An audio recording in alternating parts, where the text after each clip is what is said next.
নমস্কার, আমি নিবেদিতা। শুধুই গল্প নিবেদিতা চ্যানেলে আমার সকল শ্রোতা বন্ধুকে স্বাগত জানাই। অনুগ্রহ করে চ্যানেলটি সাবস্ক্রাইব করবেন। গল্পটি ভালো লাগলে লাইক ও শেয়ার করবেন। আপনাদের অমূল্য মতামত জানাতে অবশ্যই ভুলবেন না। আমার আজকের নিবেদন একটি ছোট গল্প, মা। আসুন গল্পটি শোনা যাক। আরাত্রিকা আজ চাকরি থেকে অবসর গ্রহণ করল। সে কলেজে পড়াতো। আজ তাকে অফিস থেকে হিসাব করে যা বলল তা অনেক টাকা। সে কোনোদিন স্বপ্নেও ভাবেনি এত টাকা পাবে। তাছাড়া তার পেনশনও আছে। ভালো চাকরি করেছে, নিজের জমানো কিছু টাকাও আছে। তার একটি ফ্ল্যাটও আছে, যেখানে সে নিজে আর তার মা থাকতেন। আরাত্রিকা নিজে বিয়ে করেনি। সে চাকরি পাওয়ার পর বছর দুয়েক চাকরি করে তারপর ব্যাংক লোন নিয়ে এই ফ্ল্যাটটা কিনেছিল। তখন দাম কম ছিল, তাই এত সুন্দর জায়গায় একটা বড় ফ্ল্যাট কিনতে পেরেছিল। আরাত্রিকার সারা জীবনের ইচ্ছা ছিল একটি নিজের মাথা গোঁজার জায়গা, যেখানে তার মা শান্তিতে থাকবে। আরাত্রিকা ছোটবেলা থেকে তার মাকে খুব কষ্ট করতে দেখেছে। তারা মানুষ হয়েছে একটি যৌথ পরিবারে, যেখানে দুই কাকা ছিল, পিসি ছিল, ঠাকুমা, দাদু, কাকিমা, খুড়তুতো বোন ছিল, তার নিজের দুই দাদা, আর সব সময় বাড়িতে আত্মীয় স্বজনের আসা যাওয়া ছিল। এক এক বেলা মা প্রায় 12-14 জনের লোকের রান্না করতেন। মধ্যবিত্ত ঘর, কাজের লোক ছিল না।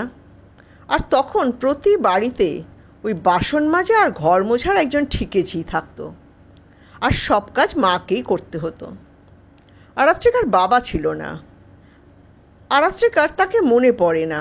তারা 3 ভাই বোন যখন খুব ছোট তখনই তার বাবা মারা যান। তার মার খুব অল্প বয়স ছিল। ঠাকুমা, দাদু সবাই বেঁচে ছিল, শুধু তার বাবাই এক দুর্ঘটনায় মারা যান। আরাত্রিকা সবার মুখে শুনেছে তার বাবা খুব ভালো চাকরি করতেন। তার মার বয়স তখন মাত্র 24-25 ছিল। অল্প বয়সী সুন্দরী মহিলা। তাই দাদু, ঠাকুমা, কাকা, জ্যাঠারা কোনো চিন্তাভাবনা না করে তাদের সমূলে উৎপাটিত করে নিয়ে আসলো কলকাতায়। তারা একবারও চিন্তা করেনি এই মহিলার ভবিষ্যৎ কী হবে। সে কি একটি বাড়িতে সারা জীবন বন্দি হয়ে থাকবে? তার কি স্বাধীন জীবন বলে কিছু থাকবে না? না, সেই সময় হয়তো এসব কেউ ভাবতও না। ভাবত মোটা ভাত কাপড়ের কোনো অভাব হবে না, আর সবার সাথে থেকে বাচ্চাগুলোও বড় হয়ে যাবে। ডাল ভাতের তো অভাব নেই। তাই বাবার মৃত্যুর পর মায়ের যা প্রাপ্য তার জন্যও কেউ দাবি করেনি। কর্মস্থলের পাট উঠিয়ে দিয়ে চলে আসলো। মা অত শিক্ষিত ছিলেন না, স্কুল অবধি পড়াশোনা করেছিলেন। কাজেই তাঁর পক্ষে অত ভাবা সম্ভবও ছিল না, যেটা তিনি পরে বুঝেছিলেন। আরাত্রিকা মাকে দেখেছে কি সাংঘাতিক পরিশ্রম করতে। ঠিক সকাল 6টায় উনুনে আঁচ দিয়ে বাড়ির সবার জন্য মা চা করতেন। তারপর শুরু হতো সবার জলখাবারের রুটি তরকারি। আবার তার সঙ্গে চলতো অফিসের ভাত, ডাল, আলু সেদ্ধ আর মাছের ঝোল। সবাই অফিস, স্কুল, কলেজ বেরিয়ে যাবে ভাত খেয়ে, টিফিনে রুটি তরকারি নিয়ে। তবে তিনি শান্তিতে 2 রুটি আর চা নিয়ে বসতেন। তরকারির ভাগ আর জুটত না। এই খাওয়াটা শেষ করে তিনি আবার একটা বড় করে শাক, পাতা, ডাঁটা, অন্যান্য সবজি দিয়ে একটা তরকারি বানাতেন। তিনি দুপুরে সেটা দিয়ে ভাত খাবেন, কারণ তার জন্য মাছ হয় না। তিনি বিধবা।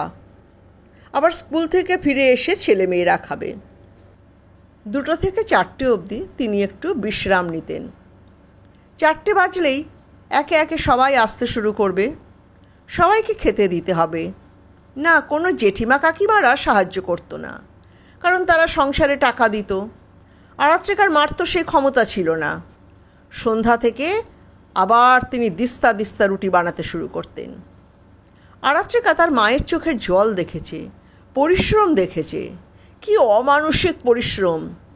দাদু ঠাকুমা বৃদ্ধ হয়ে গিয়েছিলেন, তাদের অনেক দেখভাল করতে হতো, তাদের অসুখ বিসুখ লেগেই থাকতো, সবই তার মাকে সামলাতে হতো। বাড়ির জায়দের ছোট বাচ্চাদেরও দেখতে হতো। আরাত্রিকা যখন স্কুলের শেষের দিকে মানে 10-11 পড়ে, তখন দাদুর একবার মারাত্মক অসুখ হয়, স্ট্রোক। দাদুর ওঠার ক্ষমতা ছিল না, মাই সব করতেন, বেড প্যান দেওয়া, চান করানো। আবার ঠাকুমার ক্ষেত্রেও দেখেছে মাই সব করতেন। আরাত্রিকার মাঝে মাঝে মনে হতো বাড়িতে একটা সবসময়ের কাজের লোক পাওয়ার জন্যেই বোধহয় মাকে সমূলে উৎপাটিত করে এনেছিল সবাই। মা মাঝে মাঝে নিজের মনেই চোখের জল ফেলত আর বলতো, আমার হাতে একটাও টাকা থাকে না, আমি নিজের ইচ্ছা মতো কিছু কিনতে পারি না। আরাত্রিকা বুঝতো, কিন্তু তার কিছু করার ক্ষমতা নেই। মার আক্ষেপটা বুঝতে পারত। শোক তো একদিন শেষ হয়ে যায়। মা দেখতে পায় সবাই নতুন নতুন জামা কাপড় পরছে, আর মায়ের জন্য বরাদ্দ বছরে 2টো কালো পাড় সাদা শাড়ি। সেগুলো যখন ছিঁড়ে যায় 1 বছর পরে, তখন আবার আসে। তার ছেলে মেয়েদেরও তাই, বছরে 2টো জামা।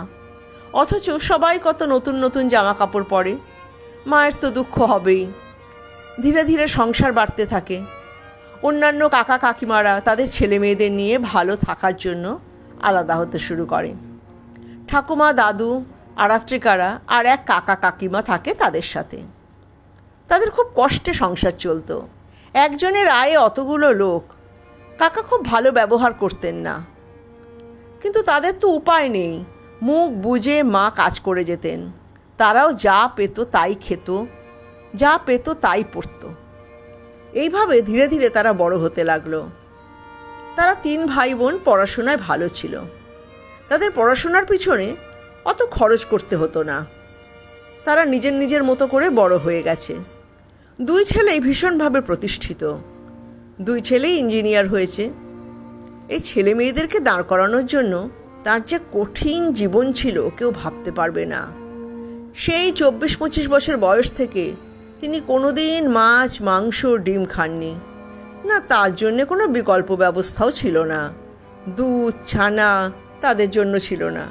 অথচ তিনি দুধ জাল দিয়ে জায়েদের ছেলে মেয়েদের মুখে তুলে দিতেন, ছানা বানিয়ে দিতেন কাকাদের, ফল কেটে দিতেন। তিনি কিন্তু কিছুই পাননি, কারণ তিনি তো প্রায় কাজের লোক। তার ছেলেমেয়েরা তো এখান থেকেই বড় হচ্ছে।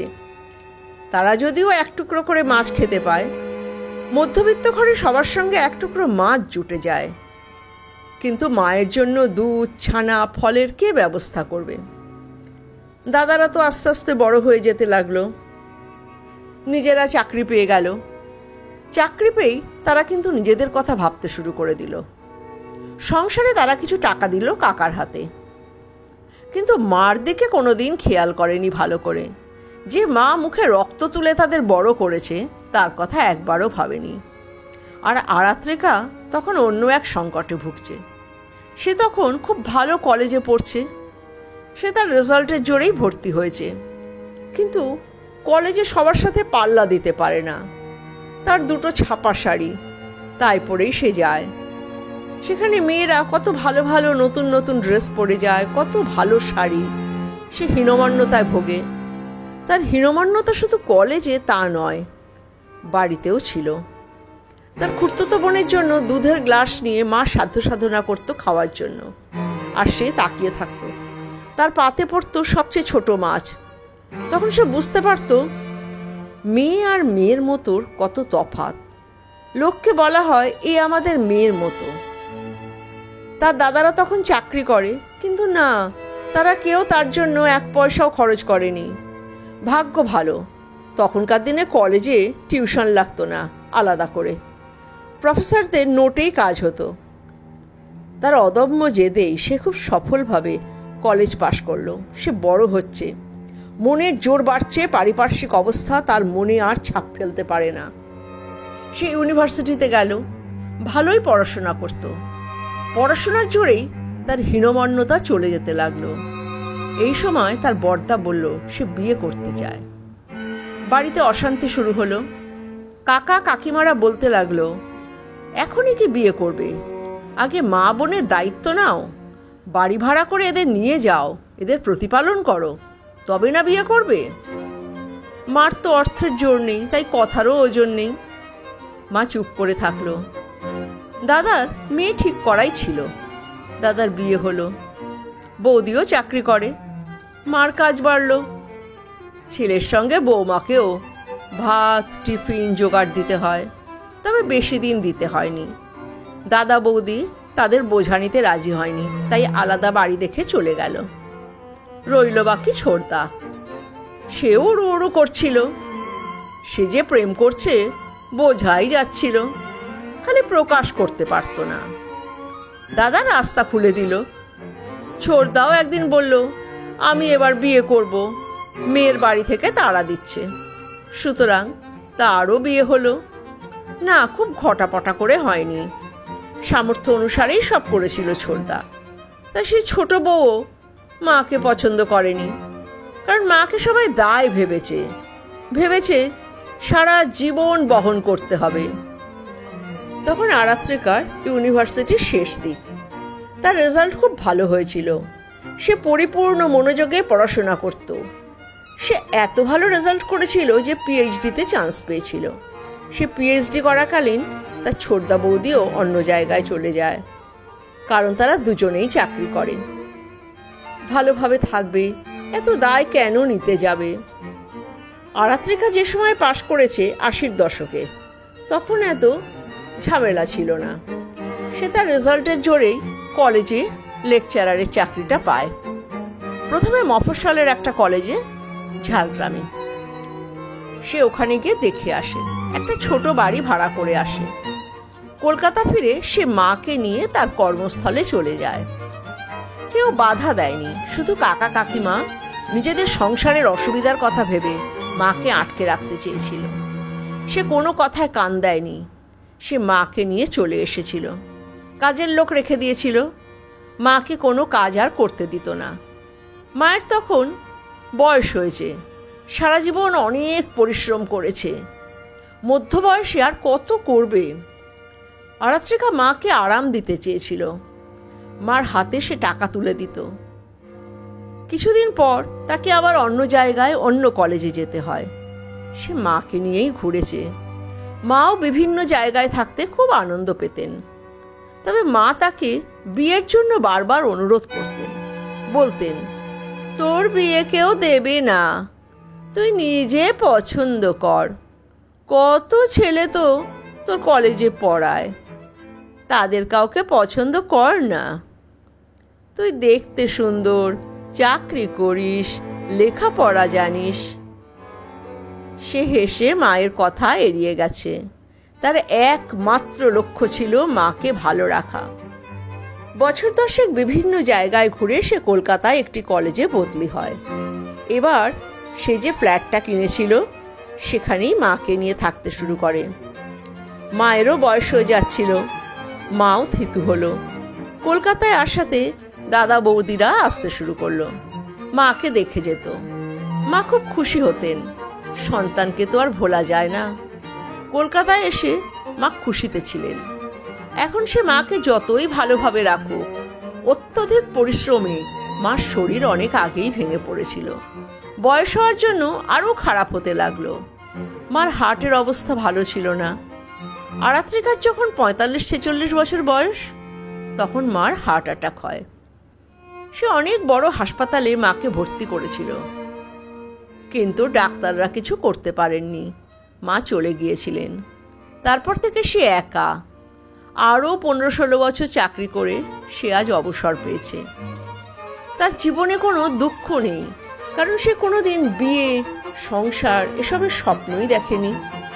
তার একমাত্র স্বপ্ন ছিল মাকে একটু শান্তি দেওয়া, আরাম দেওয়া, একটু সুখে রাখা। তা সে পেরেছে।